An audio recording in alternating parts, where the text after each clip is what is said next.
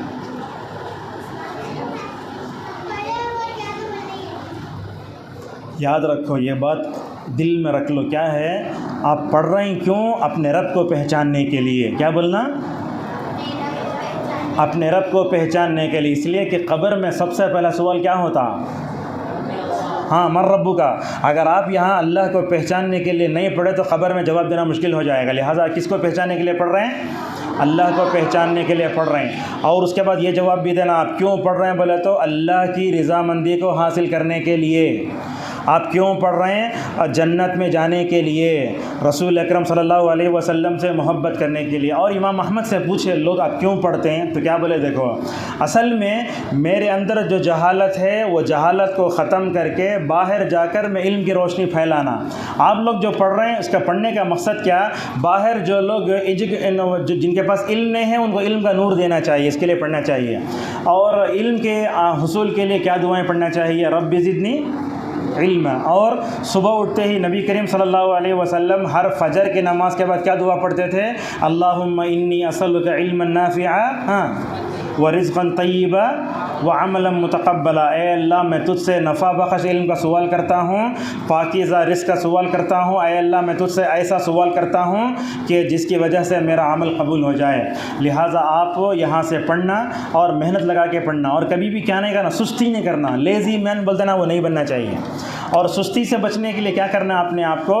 اللہم انی اعوذ بک من العجز والکسل، ہمیشہ یہ دعا پڑھتے رہنا چاہیے. اور اپنے اساتذہ کا احترام کرنا. آج کل ہم دیکھتے ہیں یہ بچوں کے اندر ٹیچرز کا رسپیکٹ نہیں ہے. بچے کیا سمجھتے معلوم ہے؟ ہمیں تو فیس دے کو پڑھنا، ہمیں کئی ان کا احترام کرنا. تو یاد رکھو اگر آپ ان کا احترام نہیں کر رہے، ان کو رسپیکٹ نہیں دیا، آپ کو علم نہیں آئے گا. آپ کو ایک الف بھی سکھایا تو انہیں آپ کا استاد ہے. لہٰذا کتاب کی جیسے عزت کرتے ہیں ویسے کس کی عزت کرنا؟ استاد کی عزت کرنا. جب وہ کلاس میں آتا ہے تو خاموش بیٹھنا، جو پوچھے وہ بولنا. اور اسی طریقے سے ہمیشہ نمازوں کی پابندی کرتے رہنا چاہیے، اپنی نگاہوں کی حفاظت. اور بچوں کے لیے آخری نصیحت یہ ہے، ڈسپلن بہت اہم ہے. اب دیکھو نماز پڑھنا اس کے لیے بھی وقت چاہیے، زکوٰۃ دینا اس کے لیے وقت چاہیے، حج کرنا اس کے لیے وقت چاہیے. تو ہمارے پورے پلر آف اسلام ہے، پورے اس میں ڈسپلن بتایا گیا ہے. لہٰذا اسکول جو وقت بتاتی ہے آپ اس وقت میں آئیں، پڑھیں. اور یہاں آپ ایک دوسرے سے دوستی کرنے کے لیے نہیں آئے. یہ بات بھی ہے، اچھے بچوں کے ساتھ دوستی کرو. اچھے بچوں سے دوستی کرنے کی مثال اللہ کے نبی یہ بتاتے ہیں. مثال کیا ہے؟ اگر میں یہاں آپ کے سامنے کھڑا ہوا ہوں اور میرے جیب میں عطر کی اگر شیشی ہے تو مجھے بولنے کی ضرورت پڑتی کیا میرے پاس عطر کی شیشی ہے؟ کیا ہوتا؟ خود بخود خوشبو آتی. اچھے دوستی کی مثال ایسی ہی ہوتی ہے. خراب دوستی کی مثال کیسی ہے؟ اس پر اپنی بات کو ختم کرتے ہیں. رسول اکرم صلی اللہ علیہ وسلم نے میں فرمایا، دیکھو آپ لوگ صبح بچیاں سفید کپڑے پہن لے کو ہیں، ویلڈنگ کی دکان دیکھیں آپ، ہاں سفید کپڑے پہن لے کے ویلڈنگ کی دکان میں جا کر بیٹھو، کیا ہوتا؟ چنگاری اڑتی. اس کے بعد کیا ہوتا؟ کپڑے پورے کالے ہو جاتے. تو ویلڈنگ کی دکان میں گئے تو جیسے آپ کے سفید کپڑے کالے ہو جاتے، جل جاتے، اسی طریقے سے برے لوگوں کی دوستی کا بیٹھا تو ایسے ہی ہوگا. اللہ تبارک و تعالیٰ سے ہمیشہ دعائیں کرنا، اور اپنے ماں باپ کے حق میں یہ دعا ہمیشہ کرنا، رب ارحمہما کما ربیانی صغیرہ. جہاں آپ اپنے ماں باپ کے لیے دعا کرتے، یہ ٹیچرز بھی آپ کے لیے والدین کی طرح ہیں. لہٰذا ان کے لیے بھی دعا کرنا. انہوں جو بولتے وہ سننا، کبھی بھی ان کو دھوکہ نہیں دینا. جو بولتے وہ سن لیے، سمجھ جاؤ اساتذہ اور ماشاءاللہ ٹیچرز کے دل میں آپ مکمل اور بیٹھ جائیں گے. تو میں پیس انٹرنیشنل اسلامک اسکول کے تمام ہی ذمہ داران کا، اساتذہ کا، معلمات کا اور پیرنٹ کا شکریہ ادا کرتا ہوں. اور اللہ تبارک و تعالیٰ دعا کرتا ہوں اللہ تبارک و تعالیٰ اس اسکول کو دین دگنی رات چگنی ترقی عطا فرمائے. جن مقاصد کے لیے اسکول بنائی گئی ہے اللہ تعالیٰ اس اسکول کو حاسدین کی حسد سے اور برے لوگوں کی نظر بد سے بچا کر رکھے. جتنے بھی بچے بچیاں یہاں پڑھ رہے ہیں اللہ تبارک و تعالیٰ ان سب کو ان کے والدین کے لیے آنکھوں کی ٹھنڈک بنائے. جتنے اساتذہ و معلمات یہاں جو ہے کام کر رہے ہیں اللہ تبارک و تعالیٰ ان کی ساری خدمات قبول فرمائے. وآخر دعوانا الحمد للہ رب العالمین.